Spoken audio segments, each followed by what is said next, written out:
Color tools in Illustrator look similar, but they're built for different jobs. The eyedropper is made for copying. The color picker is made for settling or adjusting a color. Once you understand that, choosing between them becomes automatic. The eyedropper copies whatever an object already has.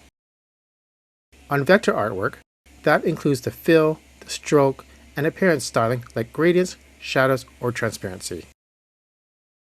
It's the fastest way to make one object match another. The keyboard shortcut is I on both Mac and PC. When you use the eyedropper on an image like a JPEG or PNG, it behaves differently. Images don't have strokes, gradients, or effects for Illustrator to copy. The eyedropper only picks up a flat color from the pixel you click. That color becomes the fill of your selected vector object. No stroke, no gradient, no appearance, just a single sample color. There are a few helpful controls built in.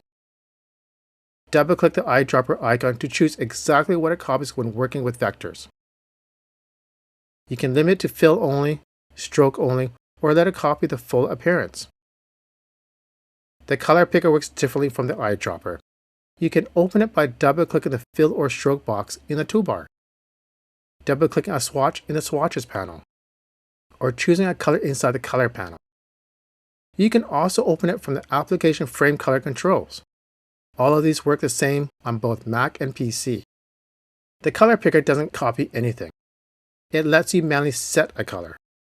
You can adjust the sliders, enter numeric value for HSB, RGB, CMYK, or type in a hex code. This is a tool used when you need accuracy, brand colors, or small adjustment to brightness or saturation. The difference is clear. Eyedropper copies existing color or appearance. Color picker lets you define the exact color you want.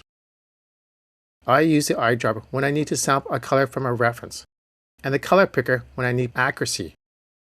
Both tools matter, but for different reasons. Which one fits your workflow better, copying colors from your artwork or entering the exact values you need? Thanks for watching, and I'll see you in the next one.